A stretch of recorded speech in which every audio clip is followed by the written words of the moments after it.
Yeah, take two for the latter rain and the former rain teachings of Joel in chapters 2 and 3 in the first month. If you're a minister and you have a church, I can say this because I know I state here that I know you will think about it. You'll consider what I'm saying, that you need to dismantle your church as far as higher places. And I mean, so there's no room for question there. And if and that that if you're even giving it a thought, you probably should. Oh, okay, giving it a thought that if you should, or is that what you should do?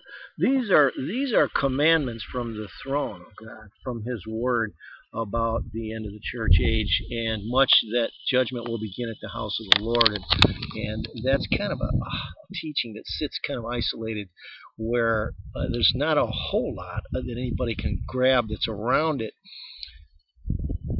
where it's referenced, and be able to apply that in some other way. It's talking about judgment, the day and the hour of judgment. Okay, now I want to begin this last take two, from the previous comments I was making about the former rain, taking the position of the former rain, whether or not I really down deep believe that's my stand.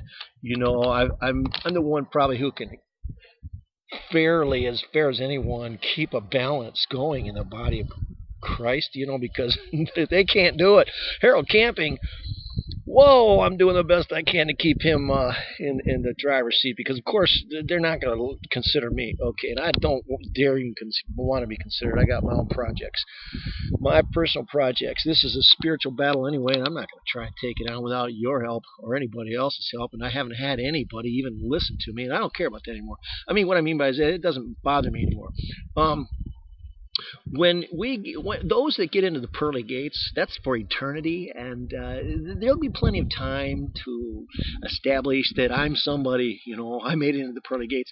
We have the saints, the apostles, the Old Testament patriarchs, and the people of the Bible, the writers, the characters of the Bible, that are people. They're somebody, and of course, some of us in the congregation, we're just lowly, congregators until that hour, that day. We're not a pastor, we're not a deacon, or a choir director, or a youth minister, or an evangelist. We're just a layman. We're okay. Now I'm being facetious a little bit, but not devious. People, if they have just so much time, and I don't mean people that get a hearing now. I'm talking about people.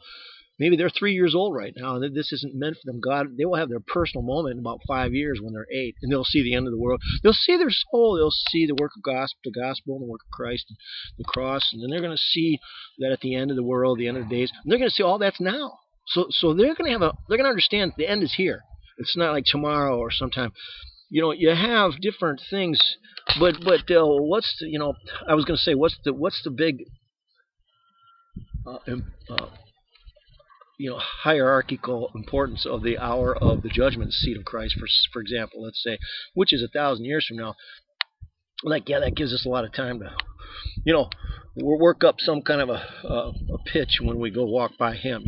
Thing of it is, I think in eternity, in that day, of the great feast, and of the day when the armies of the eternity camp around about the saints, and their numbers as the sands of the sea. And this will be a time when all things are alive. All things, all people. I'm not saying robots necessarily, but angels, demons. They're all going to be there. Everyone, everything that's got life is going to be there and going to be walking by each one into the other. It's going to be a time when everyone else is going to walk by Jesus, Christ, whatever. And you're not going to play around. It may not be like the day that you get thrown in the lake of fire or get ushered into the pearly gates, but it's going to be a day that you're going to find out whether you made it or you didn't. Okay, so, and he'll let you know. Okay, now here's what I'm getting at. I got off track here. Anybody between now and the rapture hour that's teaching the former rain, which is that everywhere in the Bible it teaches us to build a church, and you build it with pastors and with prophets and with teachers and with deacons and with this and that and all these people in higher places. They're not going to have higher places in the pearly gates of eternity. The ones that will have higher places are people with crowns. And we can presume Paul and John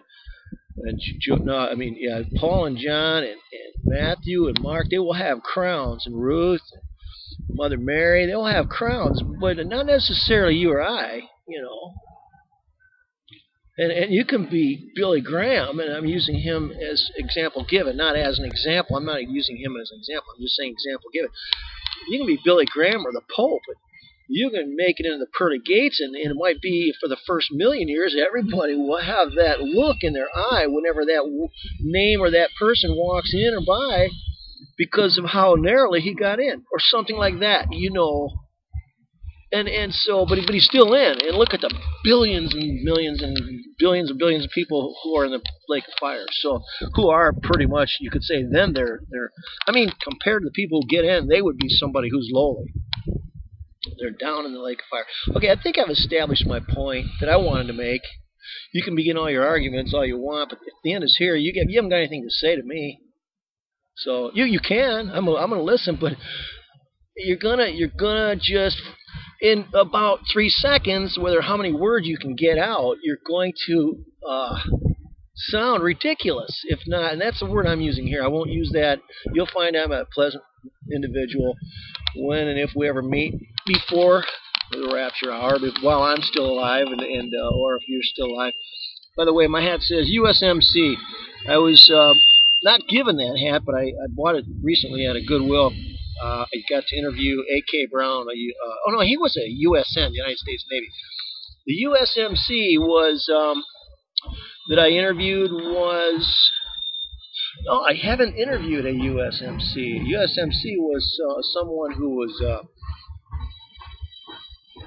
the topic and the subject of the interview that I was given from A.K. Brown, the United States Navy. It was about his uncle Chester, who was the USMC. Okay, I'm going to end. I don't want to startle too many trail packers out here. And